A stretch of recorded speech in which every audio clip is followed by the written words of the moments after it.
The Queen of Granada, by M. Riff. Chapter 196, The Bones. Clara realized she didn't have much of a choice.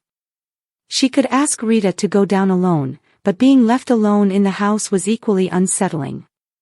She retrieved her cell phone from her handbag, turned on the flashlight, and cautiously started down the stairs.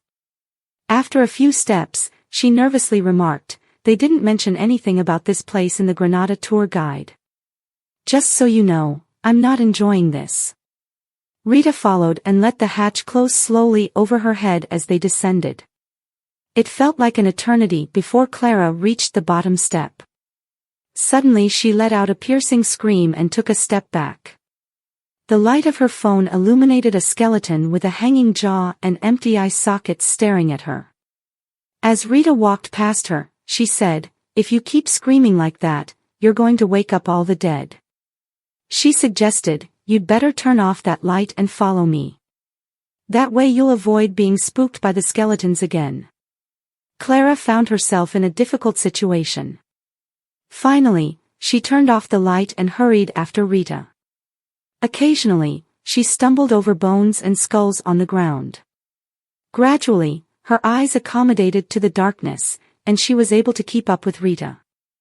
The path branched repeatedly, and Rita had to decide again and again which direction to take.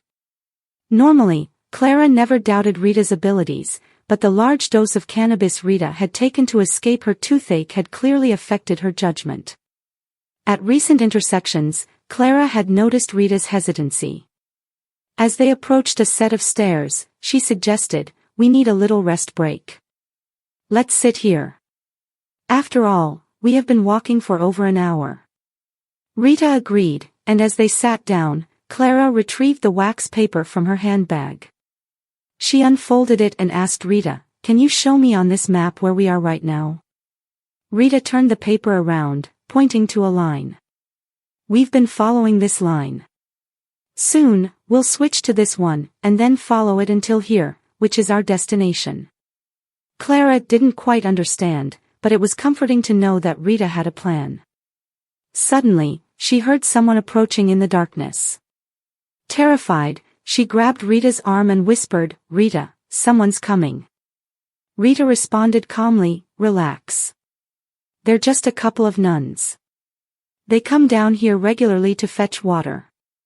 Without getting up, Rita moved on the stair and added, "We're blocking their way. If you move over here, they can pass." Clara moved closer to Rita. Soon 2 out-of-breath nuns appeared in the darkness. Each nun carried 2 heavy tin pails filled with water, one in each hand. Noticing Rita and Clara, they hesitantly approached. But when they recognized Rita, they said a couple of words in rapid Spanish and passed by. Rita nodded in response. All Clara caught were the words, "Santa Nara." She was impressed that even in the dark catacomb, Rita's reputation as a saint was unmistakable.